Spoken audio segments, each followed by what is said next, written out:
Hello and welcome to PC Retro Tech. So in today's video we're going to be looking at this massive haul of retro components that I got this week, dumpster diving. So of course dumpster diving is the fourth great way to find PC retro components. You can find them in an attic or a cellar, you can get them at a boot fair or a trade fair, you can buy them online, maybe on an auction website, or you can get them dumpster diving. But you have to know a little bit about the value of components when you do this. First of all, I don't know whether any of these components work, and these were all pretty much going to recycling, so it's very possible that every single one is faulty. And in fact this week I've had a bad smell of burning electrics in my kitchen, and I'm pretty sure it's coming from these. Someone has let the magic smoke out of a few of these. So you don't know what you're going to get. Also, you can buy collections like this of recycling stuff online, and what people do is they snip off all the gold, silver and platinum connectors off the cards, and they melt it all down in the furnace with chemicals, which takes time and money, and they get a small nugget of material that they can then sell as valuable metals. And of course that has to be profitable. You can imagine you don't get very much from a large collection like this, so you might pay about 30 euros for this kind of collection. When you buy this sort of stuff, you can do that of course, but you have to look for ones that say they're untested. If it doesn't say untested, the chances are someone's already gone through it and sold off all the stuff that's of any interest after testing it, and then you're only left with the stuff that doesn't work anymore. So you want to value stuff according to whether it's tested. It always bemuses me that people will buy individual items online that are marked as untested. Now of course if a seller has spent the time to find, say in this case, an AGP slot and plug this in and check that it works, or at least powers up, then you're paying for their time. You're also paying for them to individually wrap this for you, maybe an anti-static bag, bubble wrap, cardboard box, put an individual label on it and post it to you. Then they're paying the auction fees and the payment processor fees, etc. Oh, and I've just noticed that all the caps on this are all blown out. So yeah, this card is definitely dead. So that shows you that when you buy a collection like this, you might just be buying a bunch of dead stuff. And it's bemusing that people will bid online for stuff that's marked as untested. Now it might be that it's just been in a drawer for 20 years, but it might also be that they're selling you something that they got in a recycling collection, or that should have been in a recycling collection. So yeah, it's no point bidding on stuff that's untested. You're really only paying for the person's time to package it for you. You've got no recourse if anything goes wrong. In fact, companies that are trading online will typically give you a warranty or a guarantee, and they are also going to be more experienced in dealing with the general public and are likely to be much more polite. They're not going to give you a bunch of snark when you say it doesn't work on your computer.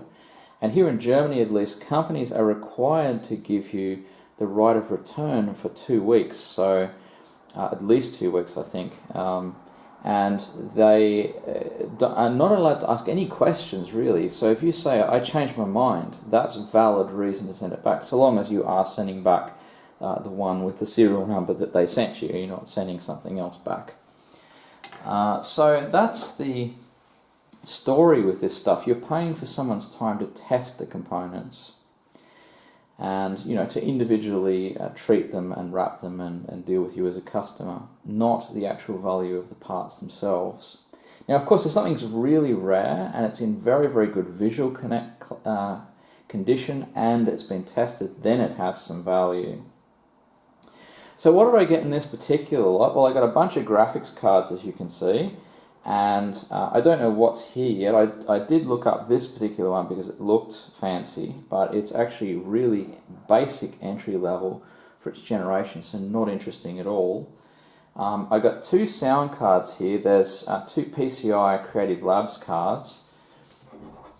There's this model CD4740, it's a PCI Creative Labs. Unfortunately, the connector is starting to come off. And there's a Sound Blaster Live CT4760, and it's actually started to rust, you can see on this connector. So these are not very interesting. They're also very common. I mean, I didn't know whether I had those particular models, so I will check on that. This was an interesting part. This was a SATA RAID controller, and it has 4 SATA ports. So I'm going to be interested to see if I plug 4 SATA drives into this, whether it gives better performance than just with one. Going to be limited by the bandwidth of the PCI connector, but that'll be an interesting experiment. This was the most interesting part and surprising part to find in this. This is clearly a bunch of components from offices, but this is a 3D effects card. So bear in mind that this won't run Windows. There's no 2D card here. It's just for 3D games, and you needed a 2D card with a pass-through cable to go into this to give you 3D graphics. And I noticed that it says on here for home and business use. So all props to this company, which I've never heard of, but they've managed to convince people that it's okay to put this in a business catalogue.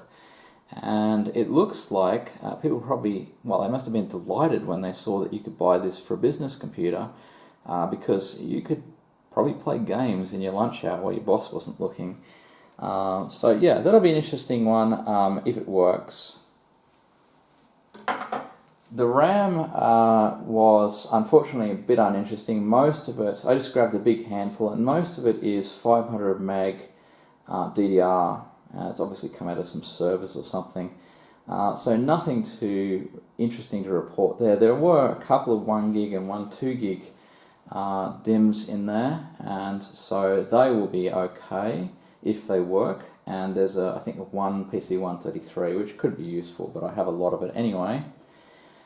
There's a bunch of cables over here, obviously floppy and hard drive cables, always useful. And there are some connectors for going between S-Video and component, S-Video and composite. And also keyboard and mouse connectors for going between PC and AT mice and keyboards. And there's a connector for VGA to D connector. And there's also a PS2 to USB connector. So those are always useful to have, and not terribly valuable, but nice to find anyway. The power supplies at the back, unfortunately, were a bit of a disappointment, so let me show you that.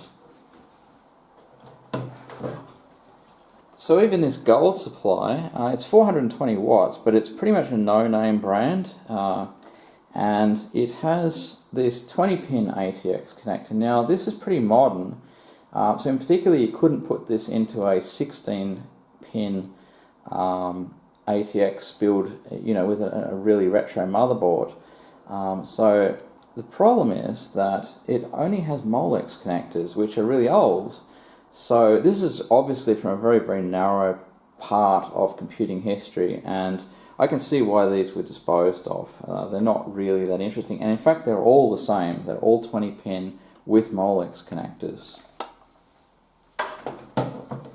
So the plan in today's video is to take some of these graphics cards and break them down into ones that work and ones that don't work, which ones are entry level and which ones are interesting from a gaming perspective because they're sort of higher models for their era, and which ones are professional cards, which you would need professional drivers for and wouldn't work with games, and which ones are actually gaming graphics cards.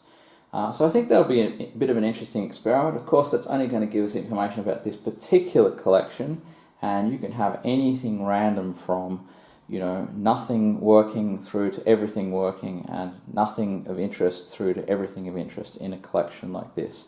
And that's the risk that you have when you buy recycling material like this. So the final thing I want to talk about is just dumpster diving in general, and it's not legal everywhere. So for example, under British law, if you find something on the side of the road, that's considered theft by finding. So I actually know somebody who actually got pulled up by the police for this. So they had some electronics walking down the street. Where did you get that? And they said, well, it was just in a pile of junk on the side of the road for council cleanup. And the police said, right, hop in the car and took them down to the station and detained them for theft by finding. It wasn't me, fortunately, but it does happen. And in this particular case, I don't really know for sure what the law is here, but my understanding is that once there is no longer a declared interest in an item, then it is okay to take possession. So that would seem to cover stuff like finding things on the side of the road. But you don't know if someone else now has an interest in that. For example, I don't know, some kind of recycling company, there might be an arrangement for it to be picked up or whatever. So in this particular case, I went to a responsible person and asked them, can I take this? And first of all, I was surprised. They said, yeah, sure, absolutely, no problem. It is yours if you want it. We don't want it. It's going to be recycled, and it is really old stuff. It has no value. You're welcome to have it. But they did point to a bunch of other stuff that was in their dumpsters and said, but don't take any of that stuff. And presumably the reason they were worried was just privacy concerns. Maybe there were hard drives that could have, personal data or something like that. So always check, guys. Make sure that what you're getting is legit and that you're not going to get in trouble for having it, because otherwise you could really be in trouble for theft. So this is my test setup. I've got a really inexpensive Pentium 4 board here. I know it's cheap because you can buy Pentium 4 machines for 10 or 20 euros nowadays. Everybody's getting rid of them. And so this actually supports DDR RAM, which is great. And it has PCI and AGP slots. We won't be able to test the PCIe stuff in this, but otherwise it'll be fine. It takes a 20-pin ATX connector, which is perfect for our power supplies. And I'm a bit surprised to find this does actually have IDE connectors on this particular board. There's not really a huge surprise. This is a supermarket computer, and so there wouldn't have been anything really fancy in this era, and probably Pentium 4 is exactly the right era for this stuff. So I've just put a big hunk of aluminium on here. It's a cooler, which should be enough to keep the CPU cool. This board unfortunately also takes a 4-pin connector as well as the 20-pin, so I'm not sure if all of the power supplies will work with this, but we'll certainly find that out. And I've plugged in an AGP card, and I'm going to just use the trusty screwdriver to start it up. So you just short the 2 pins that would connect to the power switch, and then we should be able to see whether this combination works. And if not, yeah, I hear fans running, and it switched itself back off again. And it switched itself back on, and I'm getting a signal on the monitor, and it says Intel Inside Pentium 4, so that is in fact working. So we have a combination of parts that at least don't blow up when we plug them in. So now that I have one combination that works, I can just go through and check all the power supplies and all the RAM, just for a quick check to make sure that they're not going to blow anything up.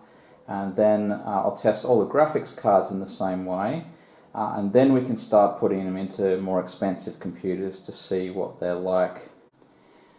So I finished testing all the power supplies, or at least the ones that I could test with this board, and I made a couple of interesting discoveries. So it turns out that all the supplies that I tested actually work. Of course, I've only tested them for a few seconds each just to make sure there's no black smoke. But I did notice this supply is actually a 24-pin ATX connector, which I had missed earlier, and in fact it has 2 SATA connectors on here. It's still weird because it has such a huge number of Molex connectors, and why you would want quite so many Molex connectors I can't say. So I finished testing all the RAM, and all the RAM I was able to test worked just fine. Of course, all I did was make sure that it booted up and passed the smoke test. There were 3 pieces I couldn't test, so those were these. These are still labelled DDR, and it is U-type, which means that it doesn't need a system that supports registered RAM, but for some reason the slot configuration is different and it won't go into this board, so I'll have to test this on a different board at another time.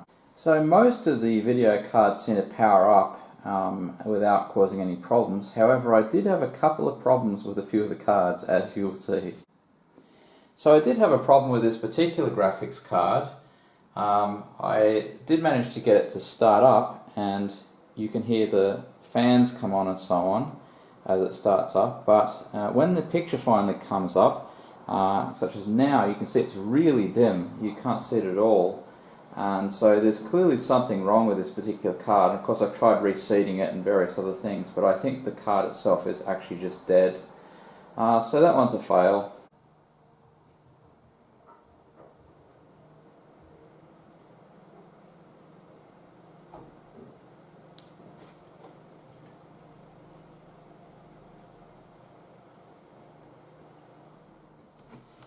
So as you can see, we got some magic smoke out of that one. That one's definitely not going to be working.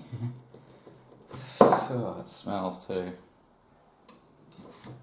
So hopefully you can see that you can get some dodgy cards. Out of 15 cards that I tested, there were 2 failures already.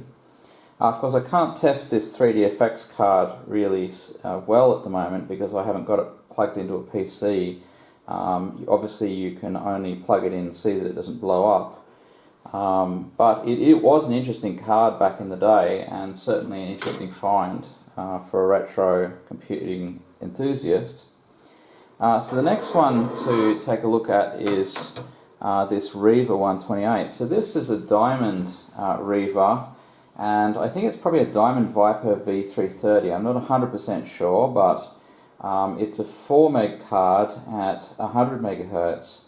So there was actually one card below this in the lineup from this generation, but this card was still considered very interesting when it came out, and it really blew away the competition, and so people really thought that this was worth having back in 1997 when it came out. The next one is a Matrox Millennium 2. And this is a 4 meg card, but it's only at 66 megahertz. And you'll find a lot of videos online explaining that the Matrox cards, although they will work with games, it's often difficult to get them going with various games for a variety of reasons. This is also a 1997 card, and probably you'd be better off with the Reaver in 97. The next one's a Matrox Mystique. It's a bit smaller, but it's actually, I think, 220 megahertz. And it's still a 4 meg card. It also came out in 1997, but presumably this was a upmarket model. So this is probably, I think, a Matrox Mystique 220. I'm not 100% sure on that, but it's probably a 4 meg card as well. So that's all the PCI cards. So now we're going to have a look at the AGP cards. So out of the AGP cards, we've got here some GeForce FX 5200s, and these are all basically the same card, just with different heat sinks and different manufacturers. So these are not really interesting. They're very bottom of the barrel cards from their generation. It's probably interesting for me to have one of these because I think I don't have anything from the 5000 series. It wasn't really a particularly interesting series, but I don't really need 4 of these, so they aren't really that exciting. The next one is the GeForce 2 MX400, and again there are 3 of these, so these are really also not that interesting. They're very, very common, especially where I live, and I already have a number of these cards. So they're 64 megabytes AGP, but yeah, I didn't really need any more of these. So they're not very interesting cards. The only other 2 are this one here, which is a Radeon 7000, and this is a 64 meg card, but this unfortunately is the very, very bottom of the barrel for that generation. So you can't get anything lower than this. So this is actually quite hard to find information on because there's not really a lot of markings on here to identify it, but that's what it is, and so it's really not a fancy card at all. And the final one is this Matrox Millennium G400. Now I don't think I have one of these, so it's interesting from that perspective. It's a 32 meg card from 1999, and I guess it's cool to have one, but again, matrix cards are a little bit difficult to deal with drivers and so on. So that hopefully gives you an idea of what you expect to get when you get a collection of cards like this. These have all been thrown out of office machines, and so there's nothing really fancy. You're certainly not going to get any ultras or anything that's really souped up from an office PC, most likely. The most interesting thing for me was actually the 3DFX Voodoo 1 card, although I actually already had one of those before. So anyway, let's power them up and put them in a PC and see if they actually work with drivers in a PC. So I almost forgot the PCIe cards. So this one here is a Quadro FX 560, which really isn't interesting at all. That's one of those professional cards that really won't work with games without a hacked driver. And then there's this one here, and I haven't tested either of these PCIe cards, but this one here I don't know what it is. There are no identifying markings on it, but that's a good sign that it's really nothing special. So I'll test that at another time. So guys, I started thinking about which machine I should use for the benchmarking, and initially I thought maybe a Pentium 200 MMX, but I think that's too old. And then I thought maybe a Pentium 4, since we know that these cards all work in a Pentium 4. But unfortunately I don't have a Pentium 4 machine with an AGP slot in it. And also, usually you install Windows XP, and XP doesn't like you changing the hardware around. All of my XPs are registered, and so I don't want to mess up the registration. So I settled on this Pentium 3 machine. At first I tried the Celeron that we built in last week's episode, but unfortunately I could only get one of the cards to work in that, and I don't know whether that's because all of these AGP cards require an 8x AGP slot, or whether there's just damage to the AGP slot. You remember the end of it was snapped off, and so maybe that was just stopping the cards from being seated properly, but I couldn't get them to go after a lot of struggle. But this Pentium 3 has an 8x AGP slot in it, and it'll also make sure that any bottlenecks are actually in the graphics rather than the CPU.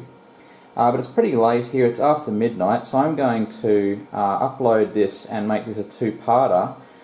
So in the next video, I'm not sure whether that'll come out tomorrow or next week, but the next video will have all of the benchmarks for these cards, and we'll see that quite a few of the cards had some issues as well. So until then, thanks for watching, and we'll see you in part 2.